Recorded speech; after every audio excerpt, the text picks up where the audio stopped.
کوئٹہ سے مزید 4 پنجابیوں کی لاشیں پنجاب آ گئی ہیں۔ یہ پنجابی بلوچستان کے اندر کیوں مارے جا رہے ہیں یہ ہم آپ کو آج کے ویلاگ میں پوری تفصیل سے بتائیں گے۔ اور مارنگ بلوچ کی جو لاشیں تھیں وہ کہاں چلے گئے ہیں، اور جو ان کے پاس لاشیں تھیں وہ کہاں سے حاصل کی گئی تھی، اور وہ لوگ کدھر نکل گئے، اور کیا اس کے اندر افغانی بھی شامل تھے یا نہیں، یہ بھی ہم آپ کو آج کے ویلاگ میں مکمل طور پہ بتائیں گے۔ اور بلوچستان کے اندر جو ہڑتال ہو رہی ہے وہ کامیاب ہے یا پھر وہ ناکام ہے، یہ بھی آپ کو اسی ویلاگ میں بتایا جائے گا۔ اور گورنمنٹ نے مارنگ بلوچ کے ساتھ اور بی ایل اے کے ساتھ مذاکرات کرنے کا فیصلہ کیا ہے یا نہیں کیا، گورنمنٹ کی کیا پالیسی ہے، یہ بھی آپ کو اسی ویلاگ میں بتایا جائے گا۔ لیکن ویلاگ کی طرف جانے سے پہلے میری آپ سے ریکویسٹ ہے کہ چینل کو سبسکرائب ضرور کیجیے گا، اور یہ جو بیل آئیکن ہے اس کو ضرور پریس کریں تاکہ نوٹیفیکیشن آپ کو ملتا رہے۔ اور یہ یاد رکھیں کہ ہر اچھی بات صدقہ جاریہ ہوتی ہے۔ اگر آپ کو یہ ویلاگ اچھا لگے تو اسے کسی نہ کسی کے ساتھ ضرور شیئر کیجیے گا۔ اور ہم نے اپنا کالم 0 پوائنٹ اب آڈیو فارم میں لانچ کر دیا، آپ اس لنک پہ کلک کر کے اب ہمارے کالم سن بھی سکتے ہیں۔ السلام علیکم ناظرین، میں ہوں فاروق عباس، نیوٹرل بائی جاوید چودھری میں۔ ناظرین، بلوچستان کے حالات دوبارہ خراب کرنے کی کوشش کی جا رہی ہے۔ اس وقت کوئٹہ کے اندر دھرنے جاری ہیں اور بلوچ یکجہتی کمیٹی کی طرف سے حالات خراب ہو رہے ہیں۔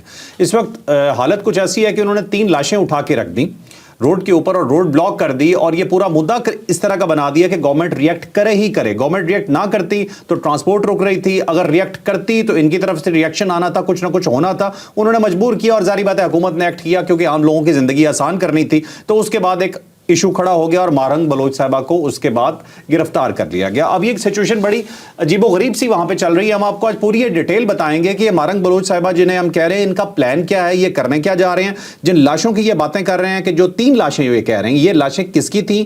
یہ ایک بڑی عجیب سٹوری ہے۔ چور صاحب اس میں آپ کو بتائیں گے کہ ایک بندے کے بارے میں تو ایسا بتائیں گے کہ آپ سن کے حیران ہو جائیں گے کہ ہیں یہ بندہ یہاں پہ کیا کر رہا تھا۔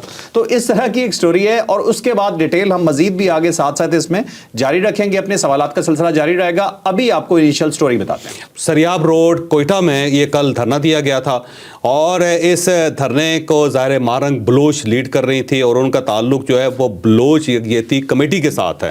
اور انہوں نے اچانک دھرنا دیا، اس کے بعد پولیس نے اس دھرنے کو ختم کرنے کی کوشش کی، کیونکہ اس کی وجہ یہ ہے کہ کوئٹہ جانے والی ٹریفک بھی بند ہو گئی تھی اور کوئٹہ سے نکلنے والی ٹریفک بھی بند ہو گئی، تو پورا شہر منجمد ہو کے رہ گیا تھا۔ اور پھر وہاں پہ جو گورنمنٹ ہے، جو سول گورنمنٹ ہے، اس کو یہ اطلاع ملی کہ یہاں پہ کوئی خودکش حملہ ہو سکتا ہے، کیونکہ یہاں پہ لوگ بہت زیادہ جمع ہے، اور کوئی بھی انسیڈنٹ اگر ہو گیا تو یہ سارے لوگ جو ہیں ہمارے گلے پڑ جائیں گے، اور یہ سمجھا جائے گا کہ اسٹیٹ نے ان سب کو مار دیا ہے، اور دہشت گردوں کو اسٹیٹ نے پروموٹ کیا کہ وہ یہاں پہ پہنچیں، اور پہنچنے کے بعد ان سب کو اڑا دیں۔ تو وہاں پہ پھر اس کے بعد سگنل بند کر دیے گئے، موبائل فون سروسز وہاں پہ بند کر دی گئی، انٹرنیٹ بند کر دیا گیا، اور ساتھ ساتھ پولیس نے پورے علاقے کو گھیرے میں لے لیا کہ کہیں ایسا نہ ہو کہ ان کے اوپر کسی قسم کا حملہ ہو جائے۔ لیکن ساتھ ہی جو سول ایڈمنسٹریشن تھی اس نے ان کو سمجھانا شروع کر دیا کہ آپ یہ دھرنا نہ دیں، کیونکہ اس کی وجہ سے سارا کوئٹہ شہر جو ہے وہ ڈسٹرب ہو رہا ہے۔ لوگ اپنے گھروں میں نہیں جا پا رہے، دفتروں میں نہیں جا پا رہے، گھروں سے نکل نہیں پا رہے، دفتروں سے اپنے گھر نہیں پہنچ پا رہے، ٹریفک جو بلاک ہو گئی ہے، جو گاڑیاں باہر سے آ رہی ہیں سندھ کی طرف سے یا پنجاب کی طرف سے، وہ شہر کے اندر داخل نہیں ہو پا رہی، شہر سے جو ٹرانسپورٹ باہر جانی ہے اس نے وہ بھی بلاکج کا شکار ہے۔ تو آپ مہربانی کریں اس طرح نہ کریں۔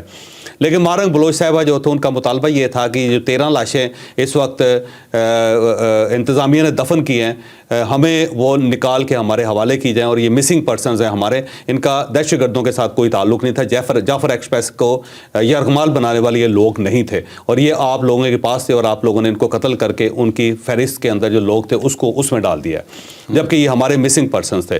تو بہرحال گورنمنٹ کا اپنا ایک اسٹانس تھا، گورنمنٹ کا یہ کہنا تھا کہ لاشیں اس قابل نہیں ہیں کہ ان کو دکھایا جا سکے، کیونکہ اس کی وجہ یہ ہے کہ ان کے اوپر باقاعدہ فائرنگ ہوئی تھی، اور ظاہر ہے یہ دوسری طرف سے لڑتے ہوئے مارے گئے تھے، اور گولی جو ہوتی ہے وہ دیکھتی نہیں ہے کہ وہ آنکھ میں لگ رہی ہے، کان میں لگ رہی ہے، چہرے پہ لگ رہی ہے، گردن پہ لگ رہی ہے، کہاں لگ رہی ہے۔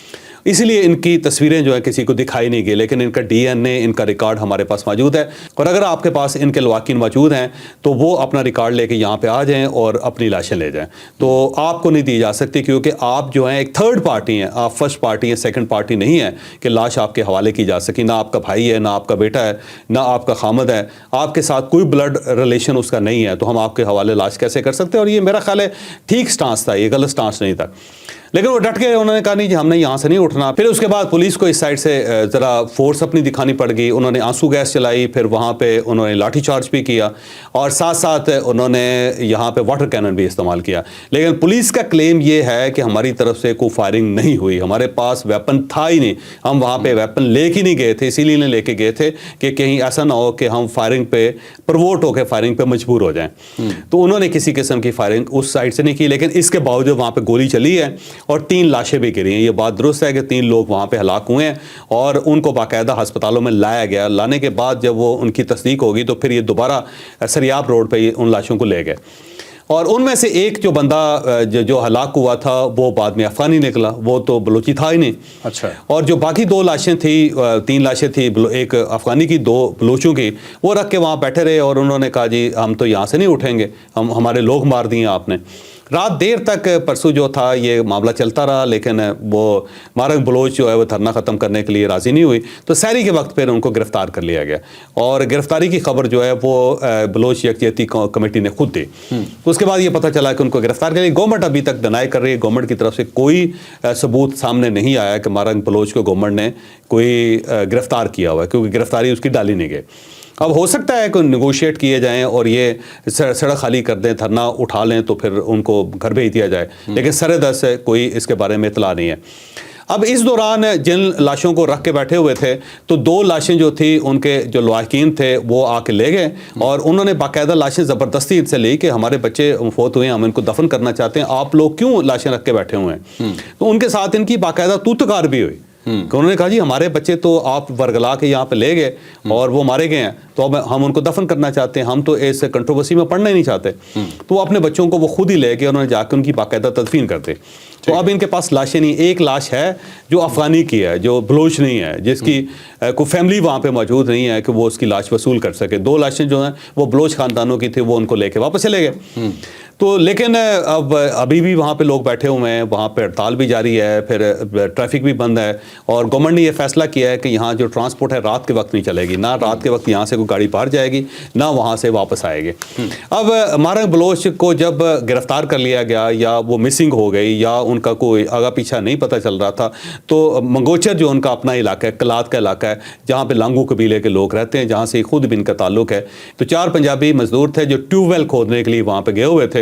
تو وہاں پہ کچھ لوگ پہنچے BL لے کے, اور انہوں نے 4 لوگوں کو شہید کر دیا. اس میں سے ایک 5واں بھی تھا جو موجزانہ طریقے سے بچ گیا, اس کو گولی نہیں لگی اور وہ یہ سمجھ کے چلے گئے کہ یہ مر گیا, لیکن وہ بیچارہ بچا رہا, اور 4 وہ اس میں شہید ہو گئے. 4 لاشیں بلوچستان کی طرف سے بطور تحفہ پنجاب کو اور مل گئی. صادقآباد کے 4 مزدور, صادقآباد کے 4 مزدور تھے. اور یہ جو جتنے مزدور وہاں پہ جاتے ہیں یہ وہ ہے جو بلوچستان کے قریب پنجاب کے علاقے ہیں, وہاں سے یہ جاتے ہیں, اور یہ غریب لوگ ہوتے ہیں, اور بلوچستان میں ان کو مزدوری زیادہ ملتی ہے. اچھا میں مزے کی آپ کو بات بتاتا ہوں, جو کندھار کا علاقہ ہے نا افغانستان کا, وہ افغانستان کا کندھار کا علاقہ ہے, وہاں پہ بھی پنجابی مزدور بہت زیادہ ہیں. اچھا. وہاں پہ پنجاب سے مزدور بہت جاتے ہیں. اس کی وجہ یہ ہے کہ افغانی بھی کام نہیں کرتے, افغانیوں کو ایک تو کام کرنا نہیں آتا, نہ وہ یہ لکڑی کا کام کر سکتے ہیں, نہ وہ راج مزدوری کر سکتے ہیں, نہ وہ موٹر میکینک کر سکتے ہیں, موٹر میکینک میں بھی بہت پور ہے, نہ وہ الیکٹریشین کا کام کر سکتے ہیں. تو یہ جو ٹریڈز ہیں نا وہ افغانوں کے بہت کمزور ہیں. تو یہاں سے پنجاب سے جاتے ہیں لوگ.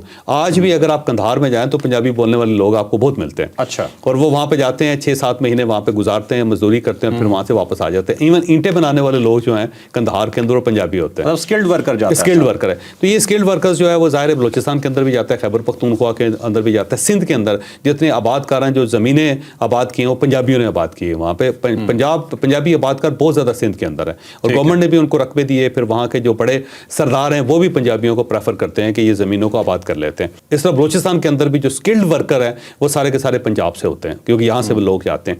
تو یہ بیچارے بھی اسکلڈ ورکر تھے کیونکہ یہ ٹیوب ویل کھودنا جانتے تھے اور اس کو چلانا جانتے تھے. تو ان کو مار دیا گیا, اور یہ بدلہ لیا گیا منوچر میں مارنگ بلوچ کا کہ جی مارنگ بلوچ ہماری بیٹی ہے, اس کو اگر گرفتار کر لیا گیا تو ہم یہاں پہ پنجابیوں کو نہیں رہنے دیں گے. ایسا لگتا ہے جیسے کوئٹہ کے اندر جو پولیس ہے وہ پنجابی پولیس ہے. بھائی وہ آپ کی اپنی پولیس ہے, اپنے لوگ ہیں آپ کے. تو اب آپ کہ اپنے لوگ جو محسوس کر رہے ہیں کہ آپ یہ کیا کر رہے ہیں. تو یہ صورتحال وہاں پہ صورتحال خراب ہے. شعیب صاحب انہوں نے پولیس پہ حملہ کیا ہے,